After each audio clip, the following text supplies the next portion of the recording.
Hi, welcome to ecopenny. In 2020 I did a video about replacing door checks in my Subaru Forester, but the same thing has happened again.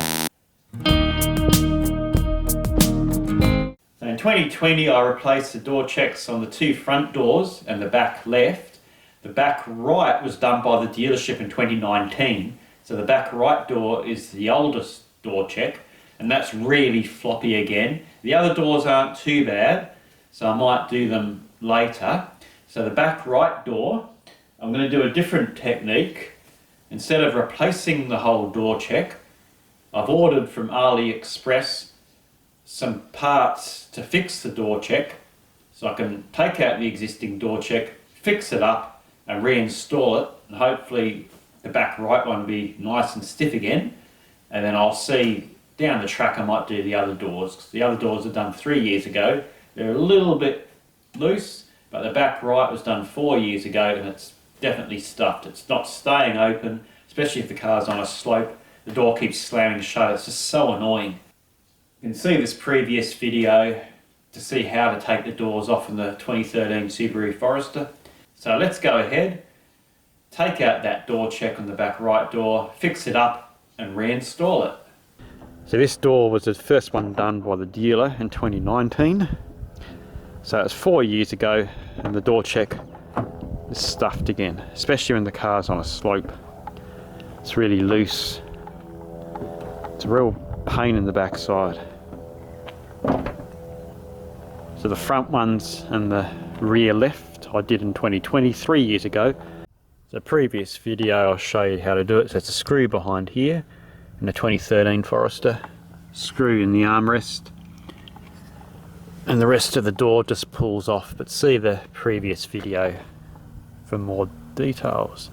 So the door trim's off, the speaker's out, door check's been unscrewed, so it's a simple matter of just reaching through the speaker hole, jiggle the door check out. Just be careful, the door's going to be quite floppy.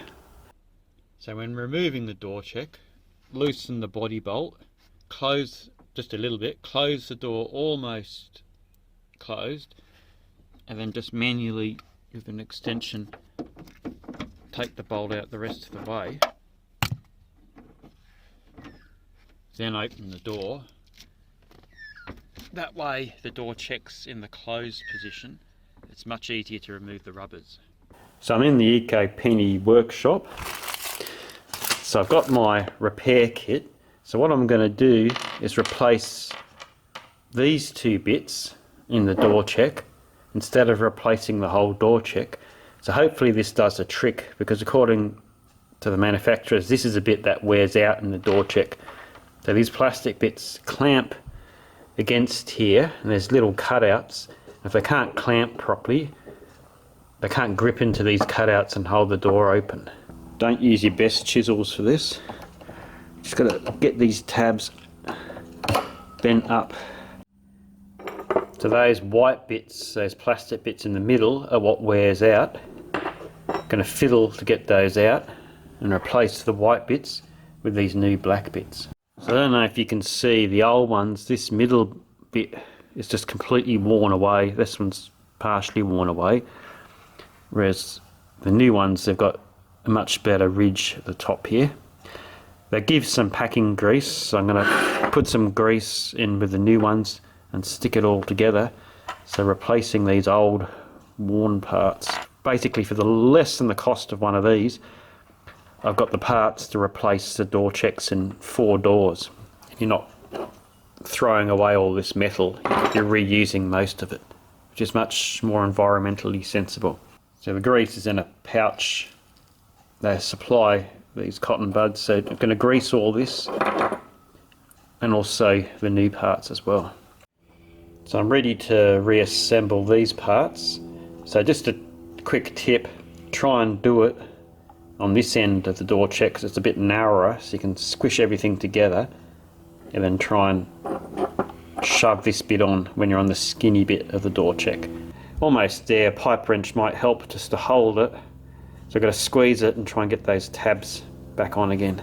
So I used pliers and a pipe wrench and a hammer to get those little tabs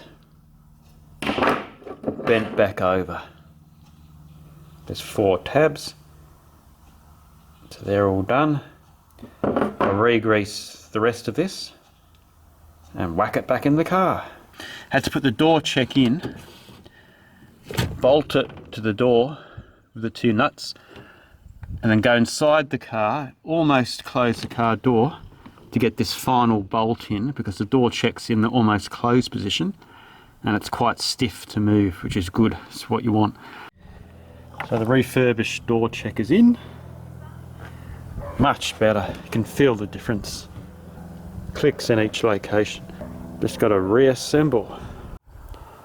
Oh, so much better now. Can feel the difference. So much more stiffer. Everything's reinstalled. I'll put some grease on the other 4 doors as well.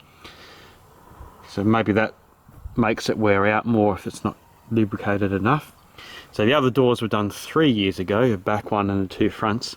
So I might have to do the same thing in a year's time, but I'll keep an eye on it. See how we go.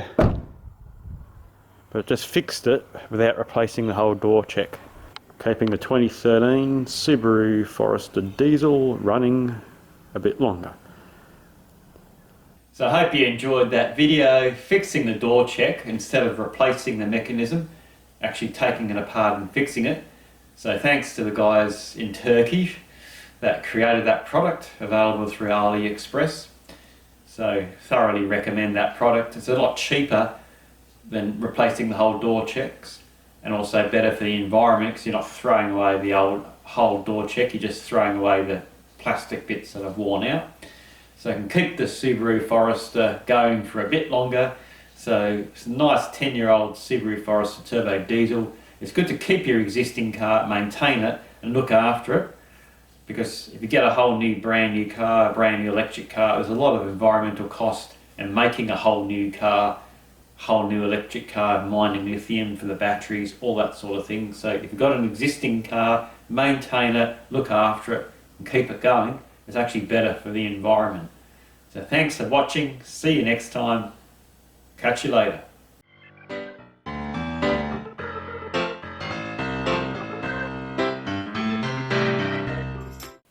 Action.